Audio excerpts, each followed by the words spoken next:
الحمد لله حمدا موافيا لنعمه ومكافيا لمزيده، والصلاة والسلام على رسوله الكريم، أما بعد، فأعوذ بالله من الشيطان الرجيم، بسم الله الرحمن الرحيم، فلما أسلم وتله للجبين۔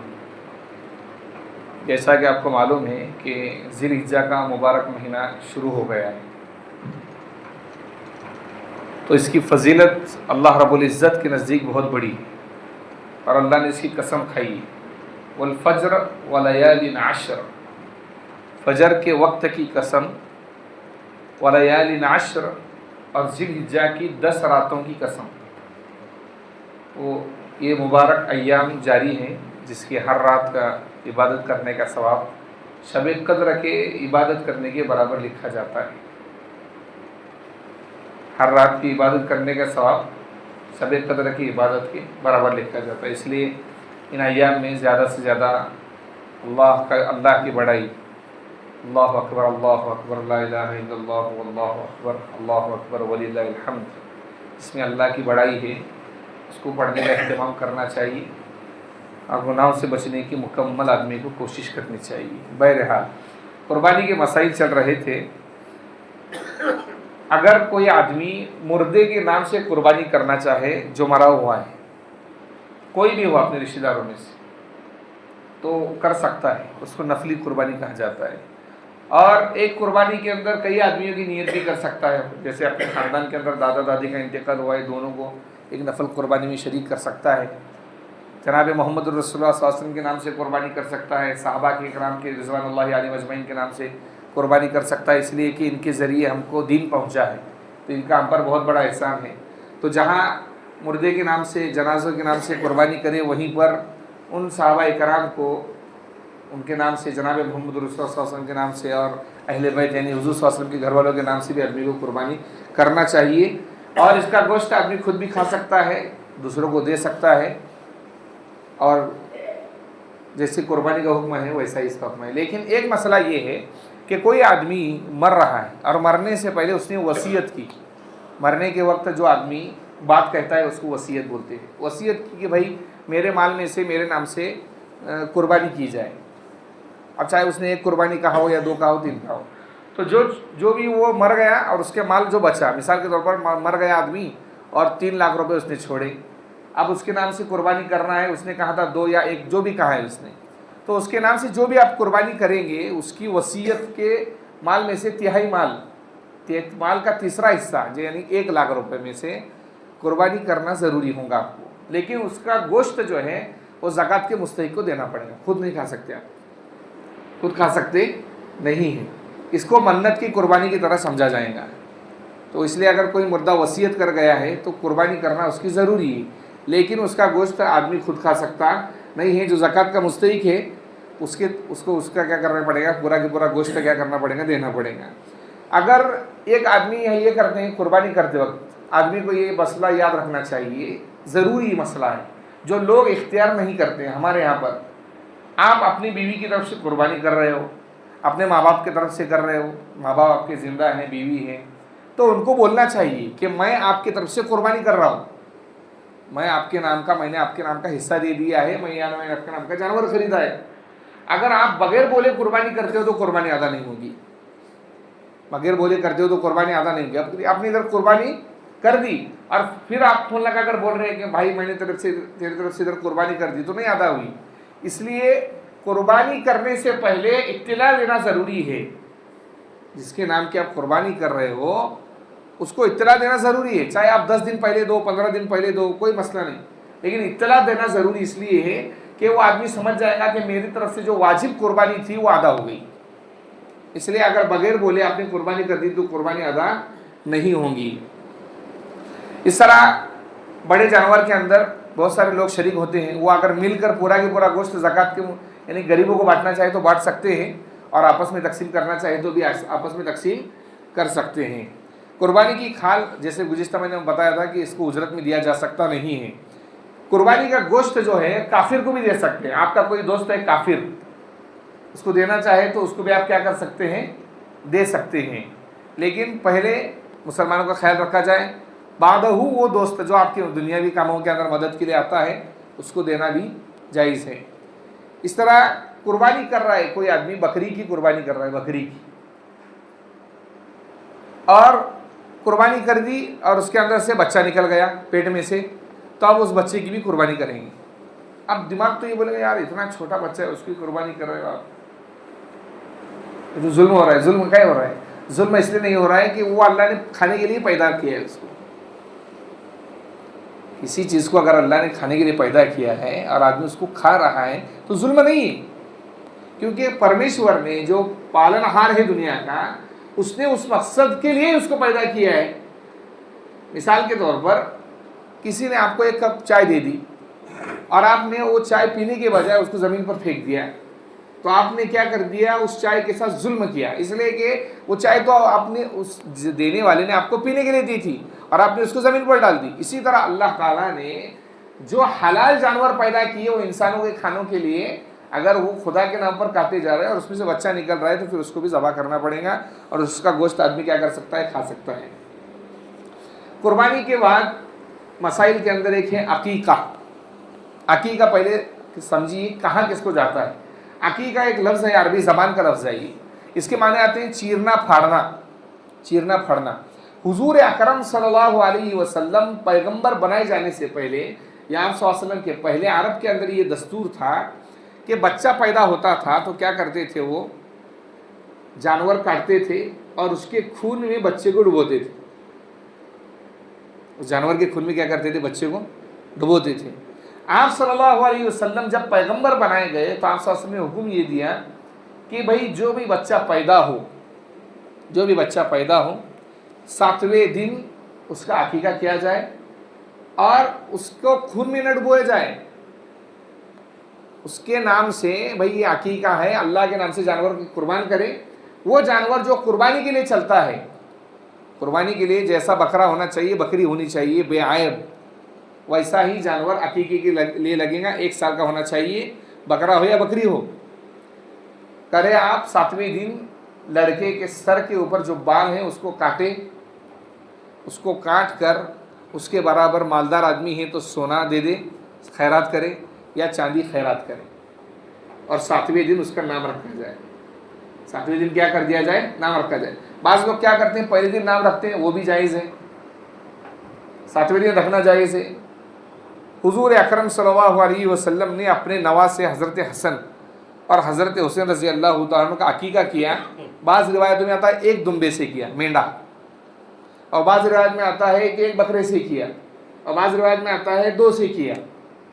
تو لڑکے کے لیے 2 بکرے یا 2 بکریاں چل جائیں گی، اور لڑکی کے لیے 1، لڑکی کے لیے 1۔ اب عقیقہ کیا ہے؟ عقیقے میں نے جیسے کہا چیرنا پھاڑنا، 7ویں دن آدمی کے بال کاٹے جاتے ہیں، سر سے چھوٹے بچے کے بال کاٹے جاتے ہیں، اس لیے اس کو عقیقہ کہا جاتا ہے۔ اس لیے اس کو کیا کہا جاتا ہے؟ عقیقہ۔ عقیقہ بعض روایتوں میں ایسا آیا ہے کہ عقیقہ جو بچہ پیدا ہوتا ہے وہ گروی رکھا ہوتا ہے، گروی رکھا ہوا، اور عقیقہ کرنے سے اس کی گروی ختم ہو جاتی ہے۔ جیسے مثال کے طور پر آپ نے کسی آدمی سے 1 لاکھ روپے لے لیا، اب وہ سامنے والا آدمی بول رہا ہے کہ بھائی تو 1 لاکھ روپے نہیں دے گا، تو آپ نے کیا کر دیا؟ اپنی گاڑی اس کے پاس لے جا کر رکھ دی کہ بھائی کہا میں 1 لاکھ روپے اگر میں نہیں دیتا ہوں تو یہ گاڑی آپ کے پاس گروی ہے، آپ اس کو بیچو اور اپنے پیسے لے لو جب میں نے دوں گا۔ بچہ جب پیدا ہوتا ہے تو وہ گروی ہوتا ہے، اس پر اعلیٰ بلا مصیبت جو ہوتی ہے عقیقہ کرنے سے وہ ختم ہو جاتی ہے۔ اس لیے لوگوں کو عقیقہ کرنا چاہیے۔ لوگوں کو کیا کرنا چاہیے؟ عقیقہ۔ اگر کسی کو اللہ نے طاقت نہیں دی ہے، دیکھیے بعض مرتبہ ایسا ہوتا ہے کہ بچہ بچپن سے پیدا ہوا ہے، عقیقہ نہیں کیا، وہ بار بار بیمار پڑ رہا ہے، مصیبت پیچھے لگی ہوئی، باپ کے پیچھے پریشانی لگی ہوئی، تو عقیقہ کر کے دیکھ لیں، انشاءاللہ بہت زیادہ فرق پڑ جائے گا، سنت پر عمل کرنے کا بہت زیادہ فرق پڑے گا۔ ہمارے نزدیک یہ عقیقہ کرنا مستحب ہے، کرے تو ثواب، نہ کرے تو کوئی گناہ نہیں، لیکن عقیقہ کرنے سے بچے کے اوپر جو مصیبت آلا بلا پریشانی ہوتی ہے وہ ختم ہو جاتی ہے۔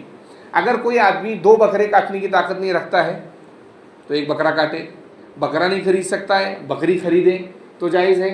اور عقیقے کا گوشت، بعض لوگ یہ سمجھتے ہیں کہ عقیقے کا گوشت نہیں کھانا چاہیے۔ بھائی عقیقے کا گوشت آپ پکا کر اپنے مہمانوں کو کھلا سکتے ہو، اگر آپ مہمانوں کو نہیں کھلانا چاہتے تو آپ اس کی پیری بیگ میں 1-1 کلو کا کرو، آدھا کلو گاؤں کے اندر تقسیم کر دو، دوستوں کو بانٹو، یہ بھی جائز ہے شریعت کے اندر۔ تو